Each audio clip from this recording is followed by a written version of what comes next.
이 시간에 우리에게 주신 말씀 마태복음서 25장 31절로 34절까지의 말씀입니다. 마태복음 25장 31절부터 34절까지의 말씀 우리 함께 봉독하십니다. 인자가 모든 천사와 더불어 영광에 둘러싸여서 올 때에 그는 자기의 영광의 보좌에 앉을 것이다. 그는 모든 민족을 그의 앞에 불러 모아 목자가 양과 염소를 가르듯이 그들을 갈라서 양은 그의 오른쪽에 염소는 그의 왼쪽에 세울 것이다. 그때 임금은 자기 오른쪽에 있는 사람들에게 말하기를 내 아버지께 복을 받은 사람들아 와서 창세 때로부터 너희를 위하여 준비한 이 나라를 차지하여라. 아멘. 참 좋으신 주님의 은혜와 주님의 사랑이 여러분에게 임하시기를 먼저 빕니다. 오늘은 예수님의 비유 말씀을 통해서 은혜 함께 나누려고 합니다. 말씀 제목이 양은 오른쪽에 염소는 왼쪽에입니다. 먼저는 제목을 양이냐 염소냐 하고 하려고 그랬거든요. 근데 말씀 그대로 받아서 양은 오른쪽에 염소는 왼쪽에. 오늘 본문이 있는 마태복음 25장에는 하나님 나라 그리고 예수님 다시 오실 때 모습을 알려주십니다. 그리고 마태복음 26장부터는 예수님의 십자가 고난이 이제 시작됩니다. 그러니까 정말 제자들에게 주시고 싶었던 말씀이거든요. 세 개의 비유가 연결되어 있죠. 열처녀 비유, 달란트 비유, 그리고 오늘 살펴볼 양과 염소의 비유. 우리가 이제 오늘 살펴보면 세 가지 비유의 말씀을 다 보게 되는데 이 말씀들 안에는 예수님께서 우리에게 주시는 칭찬의 말씀들, 우리가 꼭 들어야 될 예수님의 칭찬의 말씀들이 담겨져 있죠. 깨어 있어라. 그리고 착하고 충성된 종아 잘했다. 그리고 오늘 마음속에 새겨야 돼요. 지극히 보잘것없는 사람 하나에게 한 것이 곧 내게 한 것이다. 이 칭찬 듣는 우리 모두가 될 수 있기를 먼저 축복합니다. 오늘 말씀을 보면서 우리가 가장 먼저 기억해야 될 것이 있습니다. 마지막 때 주님 다시 오실 그때 모으시고 나누시고 구분하신다는 말씀입니다. 분리하여 구분해 놓기 전에는 모릅니다. 섞여 있으면 몰라요. 마침내 구분해 놓으면 드러납니다. 양과 염소로 구분하는 것으로 알려주십니다. 오른쪽, 왼쪽으로 구분하는 것으로 알려주십니다. 예수님 당시에 팔레스타인 땅의 목자들은 양과 염소를 함께 먹였습니다. 낮에는 양떼 무리 가운데 염소가 같이 들어있는 거예요. 그래서 같이 키우다가 밤이 되면 따로 분리해서 나눕니다. 이때 통과하는 문이 양의 문이에요. 그래서 예수님께서 나는 양의 문이다 하고 말씀하시거든요. 이유가 있습니다. 양과 염소의 독특한 성격 때문이죠. 양은 순하고 염소는 거칠고 양은 약하고 염소는 강하고 또 성경에서 보면 오른쪽은 선함과 영광과 축복과 생명의 자리를 의미합니다. 왼쪽은 저주와 형벌의 자리를 의미하고요. 그래서 우리는 무조건 오른쪽으로 가야 됩니다.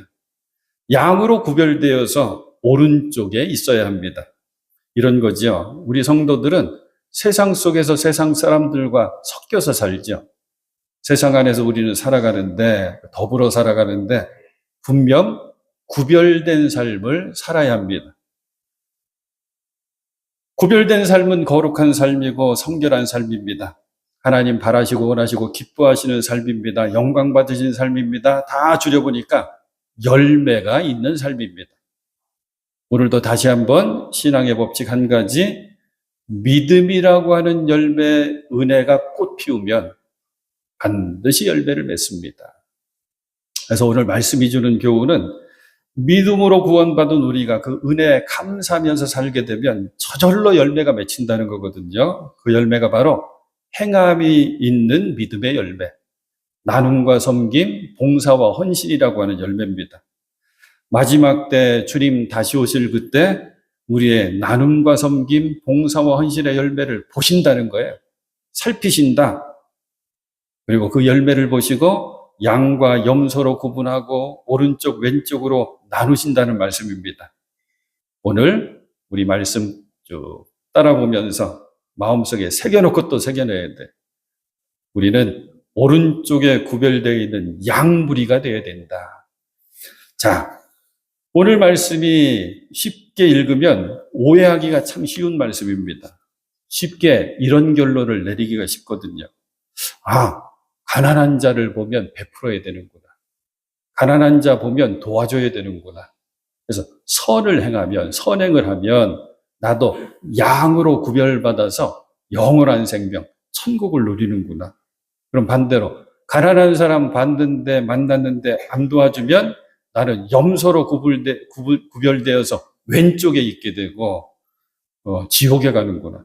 오늘 말씀 내용이 쭉 이어지는 맨 마지막 절 46절이 무서워요. 그들은 영원한 형벌로 들어가고 의인들은 영원한 생명으로 들어갈 것이다. 그래서 영벌이라 그러거든요. 지옥을 영벌. 그래, 결론이 뭐냐고 착하게 살아야지. 이런 단순한 말씀 아닙니다. 말씀 속에는 깊은 뜻이 담겨져 있습니다. 자, 다시 한번 34절 보겠습니다.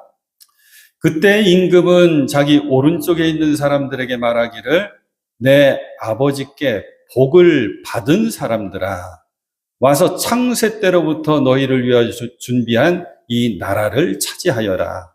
참 좋은 말씀입니다.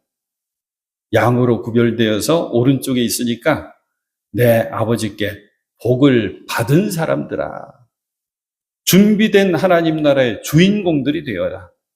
복 중에 복이죠. 이 복을 주신 이유가 바로 40절에 나옵니다. 그래서 40절 말씀이 오늘 말씀 가운데, 본문 가운데 가장 중요해요. 임금이 그들에게 말하기를 내가 진정으로 너희에게 말한다. 너희가 여기 내 형제 자매 가운데 지극히 보잘것없는 사람 하나에게 한 것이 곧 내게 한 것이다 할 것이다. 자, 예수님, 이 말씀에 우리가 주목해야 돼요. 여기 내 형제 자매 가운데. 누구의 형제 자매예요? 내 형제 자매 가운데. 예수님 형제 자매 가운데. 예수님의 형제 자매가 누구지요? 믿음의 성도들입니다. 저와 여러분들입니다. 우리를 보고 말씀하고 있는 거예요. 내 형제 자매 가운데 지극히 보잘것없는 사람들이 있다. 지극히 보잘것없는 사람들. 성경에서 줄여서 소자라고 불러요. 소자, 작은 자. 이들이 겪는 고난을 말씀은 자세하게 우리에게 알려줍니다. 6가지 고난을 받거든요. 줄일 때, 목마를 때, 나그네로 있을 때, 헐벗었을 때, 병들었을 때, 감옥에 갇혀 있을 때. 이 6가지 고난을 누가 겪었느냐 하고 봤더니 예수님이 겪으셨어요. 제자들이 겪게 됩니다. 사도들과 초대교회 성도들이 겪게 됩니다.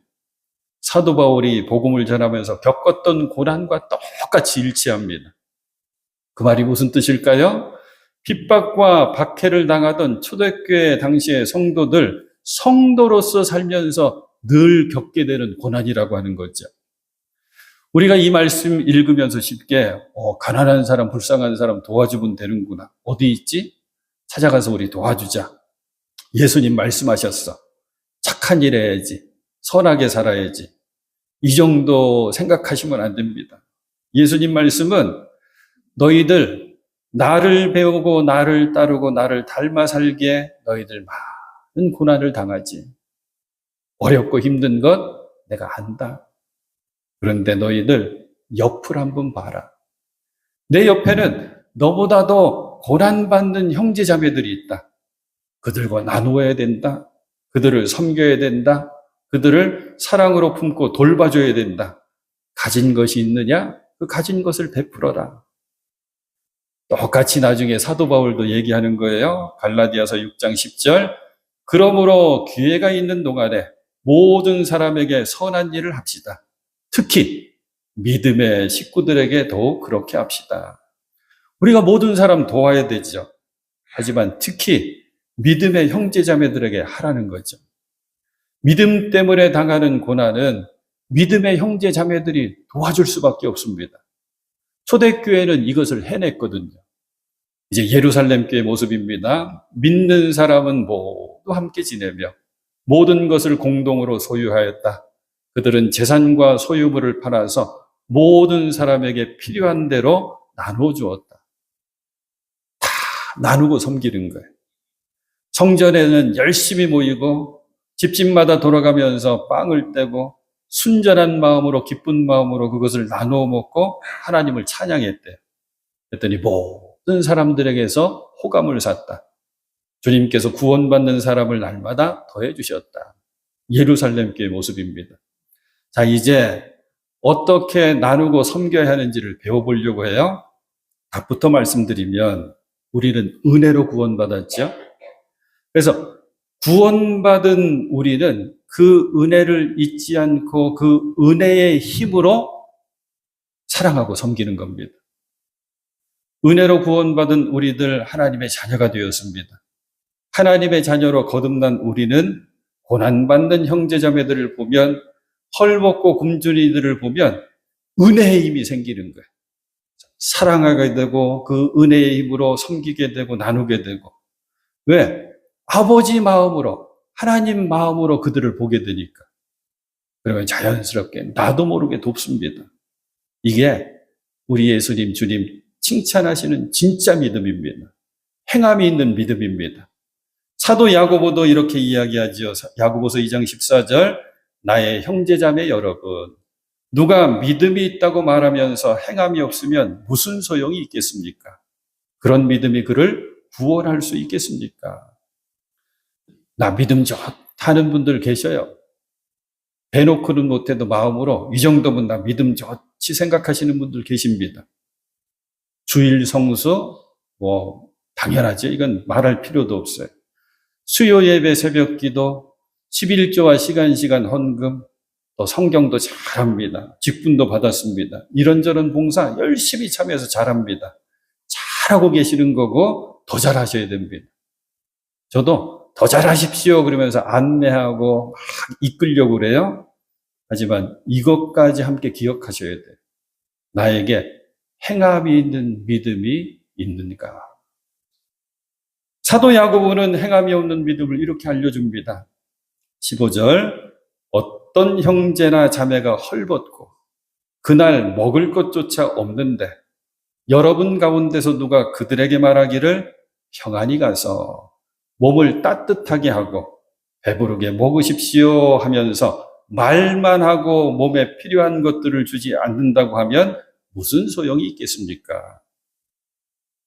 당시 실제 일어났던 일입니다. 형제자매가 헐벗었다. 이스라엘 땅은 낮과 밤의 일교차가 심하거든요. 낮에는 덥습니다. 하지만 밤이면 온도가 툭툭 떨어져서 굉장히 춥습니다. 그 당시의 사람들은 망토 같은 겉옷을 입고 다녔단 말이에요. 겉옷을 달라가던 속옷까지 주워할 때 그 겉옷, 이 겉옷이 밤에는 잠자리에 이불 역할을 합니다. 그래야지 추운 밤을 견뎌낼 수 있거든요. 근데 가난한 사람은 이 겉옷이 없습니다. 있어도 낡아서 추위에 아무 소용이 없게 됩니다. 그날 먹을 것이 없다.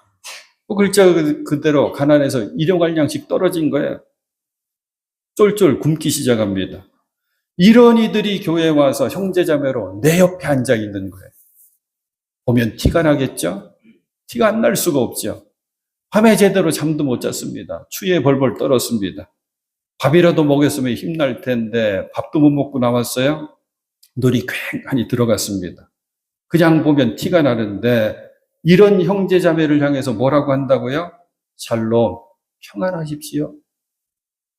우리도 매번 인사하잖아요. 주님의 사랑으로 축복합니다. 강건하세요. 평안하세요. 할렐루야. 인사만 실컷 하고 나서 나중에 한다는 소리가 아이고 밥 좀 먹고 다니지 그러냐. 따뜻하게 잠 좀 자지 그러냐. 이렇게 말만 하고 정작 돕지 않으면 그게 얼마나 위선자냐 하는 말씀입니다. 그래서 사도 야고보는 단언합니다. 17절 말씀 이와 같이 믿음의 행함이 따르지 않으면 그 자체만으로는 죽은 것입니다. 행함이 따르지 않는 믿음, 그것은 죽은 믿음입니다. 행함이 있는 믿음은 살아 있습니다. 은혜의 힘으로 자연스럽게 나누고 섬기고 사랑하고 돕기 때문에 그 사람의 마음을 감동시키는 살아있음이 있습니다. 그렇습니다. 우리 예수님 명하시는 형제자매 사랑은 아주 실제적인 것이었어요. 초대교회 성도들 대부분은 노예였습니다. 노예가 아니었어도 대부분 다 가난했습니다. 이유가 있습니다. 핍박을 너무 많이 받아가지고 로마에서는 크리스찬이라고 하는 이유로 세금을 몇 배씩 거두려고 했습니다. 정상적인 직장생활 못합니다. 감옥에 갇히죠. 그리고 때로는 그 도시에서 추방도 당했습니다. 마침내 순교도 당하고. 그래서 병들고 가난한 사람들이 교회 안에 너무 많이 생겼습니다. 그런데 놀라운 것, 사람들은 이렇게 고백했어요. 내가 지금 죽겠어도, 이 고난 때문에 어려워도 교회 공동체 안으로 들어가면 나는 산다고 생각했습니다. 왜요? 예수 믿고 형제자매가 되면 함께 다 나누었거든요.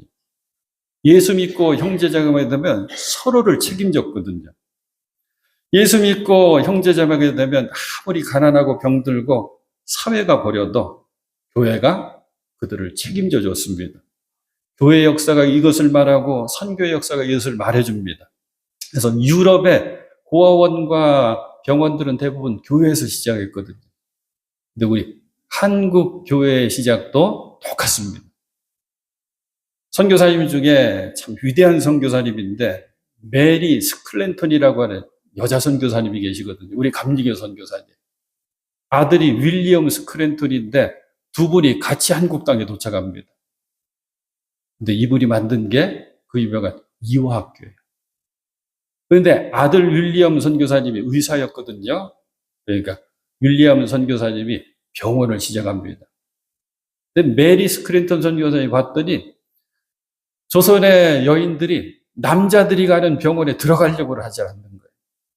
아픈 여인들은 자꾸 생겨나는데 안 되겠다. 그래서 세운 게 보구여관이라고 하는 여성 전용 병원입니다.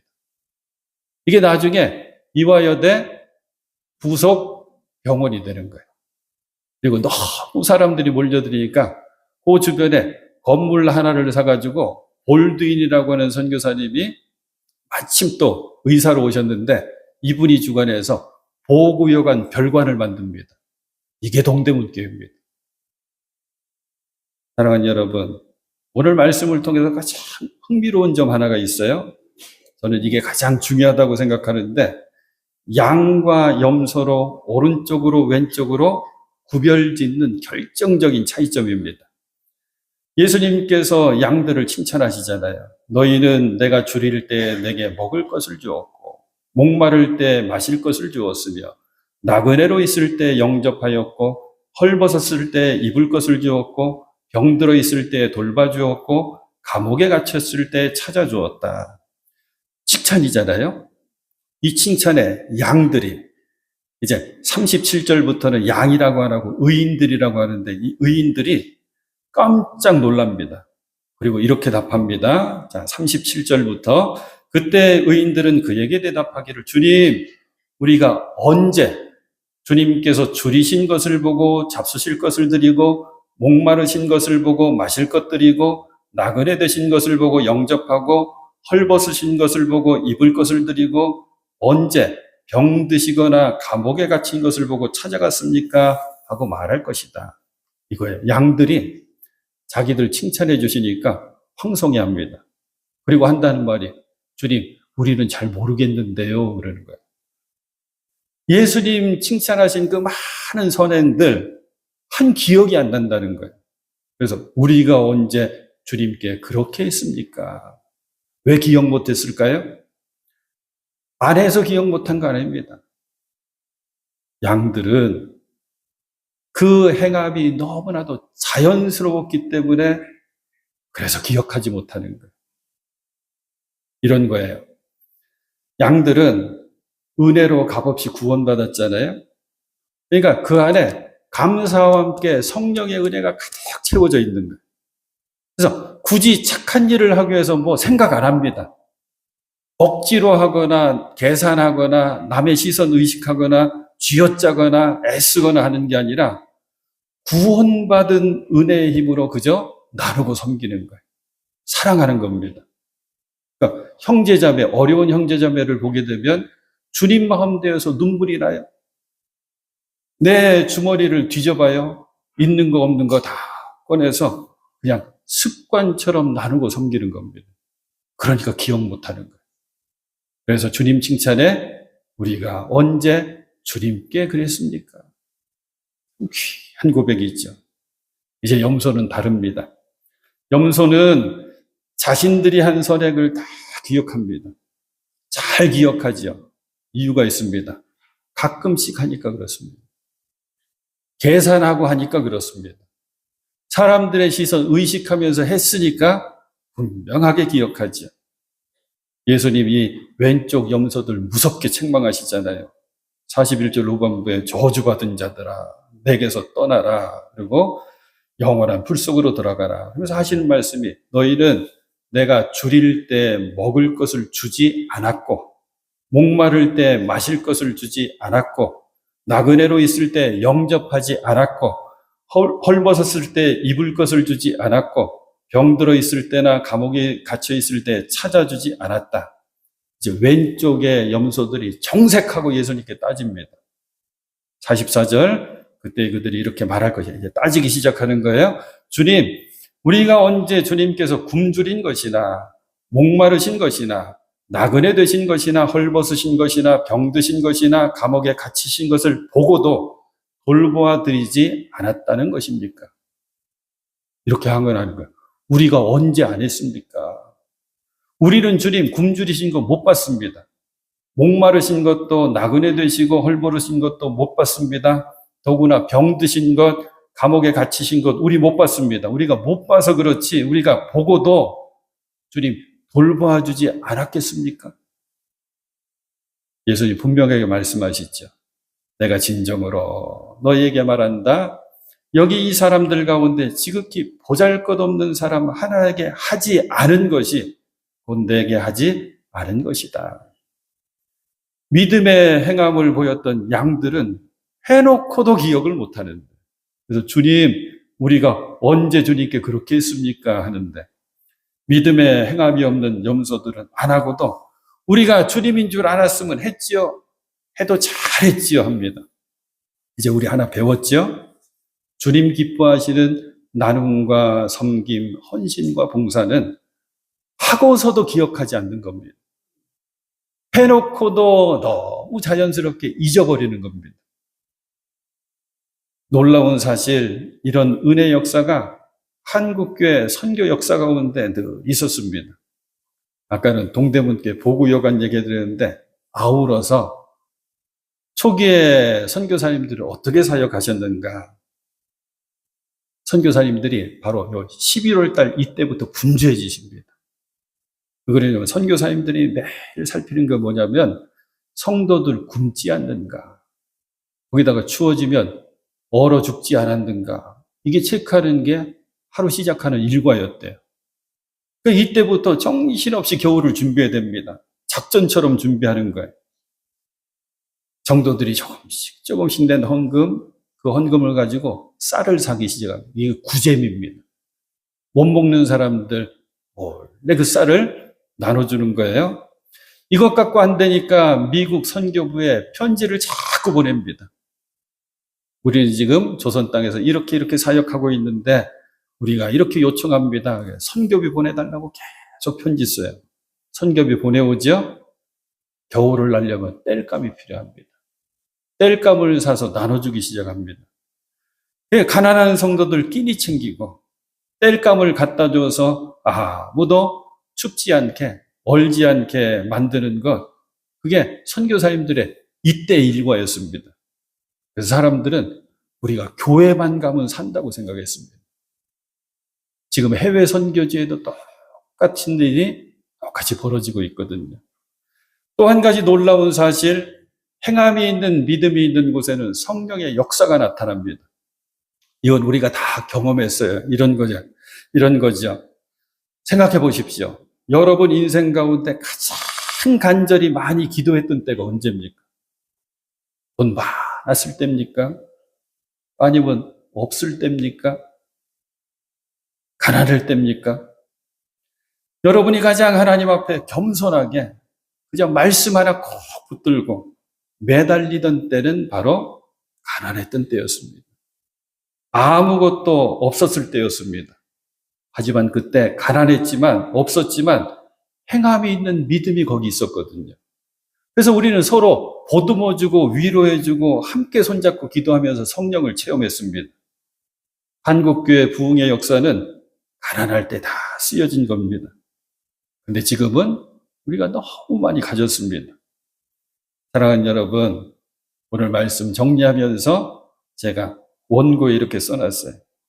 우리 매포교회가 행함이 있는 믿음으로 그 행함이 있는 믿음이 더 풍성해져서 부흥의 역사를 다시 썼으면 좋겠습니다. 선교 2세기 준비하고자 하는 모든 사역들이 사실 여기에 초점을 맞춰야 됩니다. 우리 주변의 사람들이 매포교회 가면 주님 만난다. 매포교회 가면 진실로 사랑하는 형제자매들을 만난다. 매포교회 가면 산다. 몸이든 마음이든 가난하고 헐벗고 목마르고 병들고 묶이고 매이고 억눌린 이들이 우리 매포교회에 와서 우리와 함께 회복되고 살아나는 역사가 나타나기를 간절히 소망합니다. 이렇게 쓰임받는 우리 교회 그리고 사랑하는 여러분들 꼭 되실 수 있기를 축복합니다.